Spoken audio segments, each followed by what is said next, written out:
Today, our committee turns its attention to two important titles in the Farm Bill, conservation and forestry.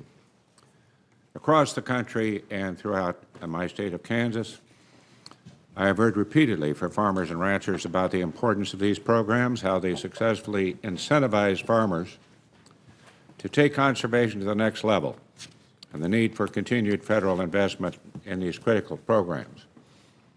Farmers and ranchers, through voluntary conservation programs, not through regulatory action, are making a difference in contributing to environmental benefits to address resources and concerns like reducing nutrient runoff, improving soil health, reducing erosion, and improving water quality, all while meeting the demand of growing the safest and most abundant food supply in the world.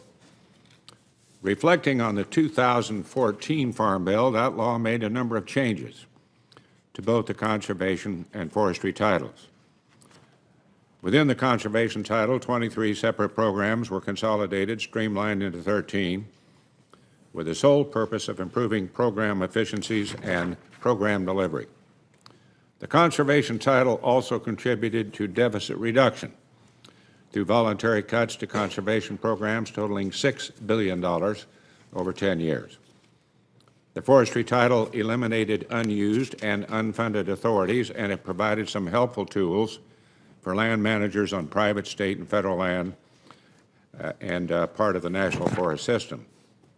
We have before us today two panels of witnesses who will be able to provide input and advice on the current status of the programs, what is working well, and what challenges remain.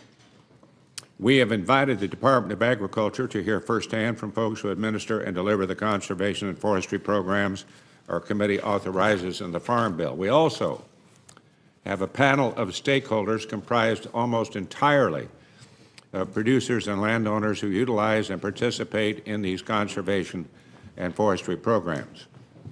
More importantly, I hope we hear input from our witnesses about the future direction of these programs and how improvements can be made. This hearing is timely, especially having just visited Big Sky Country with Senator Daines. I had the opportunity to visit and learn about several issues facing the forestry sector, landowners, regulatory challenges related to federal land management, and endangered species.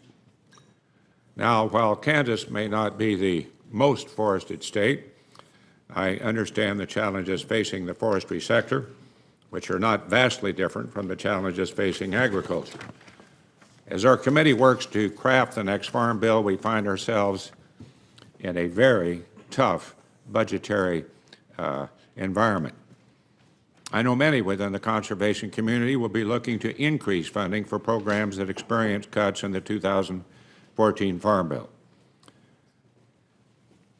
However, Congress will have difficult decisions to make as we try to figure out how to address the needs, but I simply would urge everyone at the very least to work to protect conservation and to consider working within the confines of the existing programs. I look forward to hearing our witnesses, and with that I recognize our distinguished ranking member, Senator Stabenow, for any remarks that she might like to make.